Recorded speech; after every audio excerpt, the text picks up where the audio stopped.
Hello everyone, how's it going? Vasco here from the Angular University. In this lesson we're going to build the thread section of our application, so it's the left hand side with a list of threads. We have a store set up, we have the first reducer in place, and we have data coming out of the store.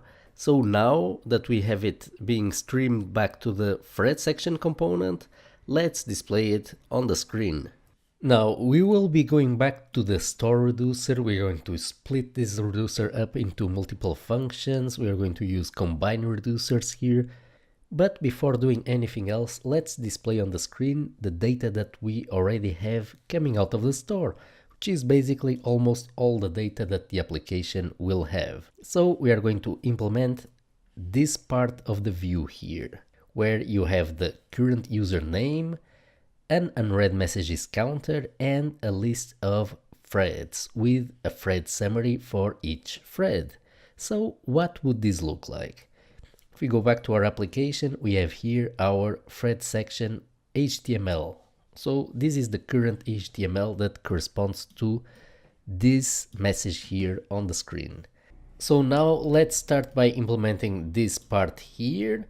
So the whole section, the whole thread section will be a div of class thread section, and the counter part will be a div of class thread count.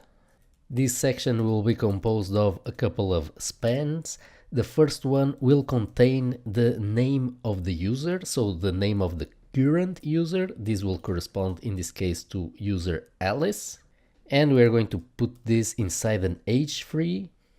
Then we are going to put the counter of unread messages. And now let's start filling in the template with some data. Let's start with the name of the user. How do we extract the name from the user from the state? One way of doing it would be to do it here directly on the subscribe call. Let's start by defining here a member variable for thread section component. We will simply call it username. And username is going to be a string. Now here in our subscribe method, let's remove the logging statement. What we're going to do here is we're going to populate this .username, and we're going to populate it with the name of the current user. So we can extract the name of the current user from the state. So we simply go to store data participants, and this is a JavaScript object, so we can access a property based on the array notation. We're going to access the participant with the ID of the current user. The ID of the current user is available inside the UI state, so we have here user ID. So this should give us the current participant. If we do .name on it, this will return us a string. Now at this time in the program, the user ID, the current user ID, is not yet defined. So if we go to UI state, let's for the moment define the initial UI state, and let's for the moment say that the current user is Alice. So in a future lesson we're going to see how can we easily switch user via a store action as well. So right now we are assuming that the current logged in user is Alice. So accessing the store data participants using the ID of Alice should return us here the name of the user. So let's try this out. If we go back to the template, let's apply the username member variable here inside this interpolation expression. And for the moment, let's remove the empty curly braces here. We are going to calculate the unread messages counter in a moment. Let's now run the application to see what we get on the screen. So if we load our application, we can see that we get here an error in the console.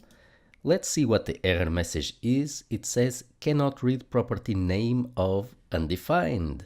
So looking into our program, what is going on here is that the store is emitting its initial value that doesn't have yet any participants. So the participants object is initially empty in the sense that there are no properties.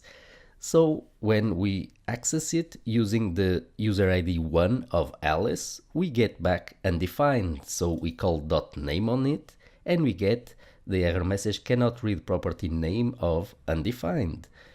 So one way of solving this is to subscribe to the store observable but skip the initial value. Let's use the RxJS skip operator, and we are going to skip the initial value emitted by the store. So in order for this to work, we need to import the skip operator, otherwise we will get an error. So in order to do so, let's go here to our main.ts and let's import the skip operator. If we hit Ctrl S, the application will be rebuilt. And as we can see on the screen, now we get the name Alice displayed. In order to make this a little bit more readable, let's take a moment to notice that what we really have here is a mapping function that takes as input the application state and gets us back the user name.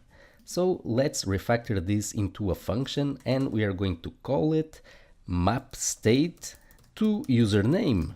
So this function takes as input, as we've mentioned, the application state and returns as output a string which is the username. Let's take this expression that determines the username based on the state, and we are going to return it as the output of this function.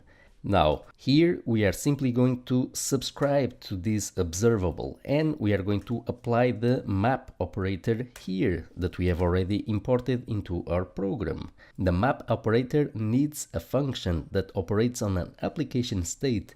So what we can do is we can pass it a reference to map state to username. There are no references to the this keyword inside this function, so we don't need to bind this function. Right now we are subscribing to this observable, which is streaming a string, which is the username, but we are not populating the username variable. Take a look. The ID tells us that the field is currently unused. So one way of doing it would be to subscribe here to get the name and assign it to this variable. But what we are going to do here in this case is we are going to make username an observable itself. So we are going to declare this as being an observable of string. So we have here imported observable from RxJS.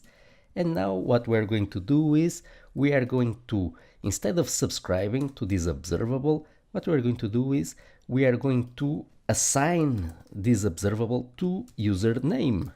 So notice the dollar at the end of the username variable. This means that this variable is an observable. There is nothing special about this, it's just a naming convention that helps us to easily identify observable variables in our program. So now we have assigned to the username dollar variable this observable right here.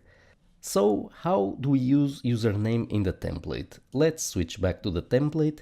So now if we would use it here simply, this would not work because username does not exist anymore and username dollar is an observable, it's not a string. So in order to print the string to the screen, we need to subscribe to this observable. And we can do so using the standard Angular 2 async pipe. So if we try this out, we can see that we get back user Alice again on the screen.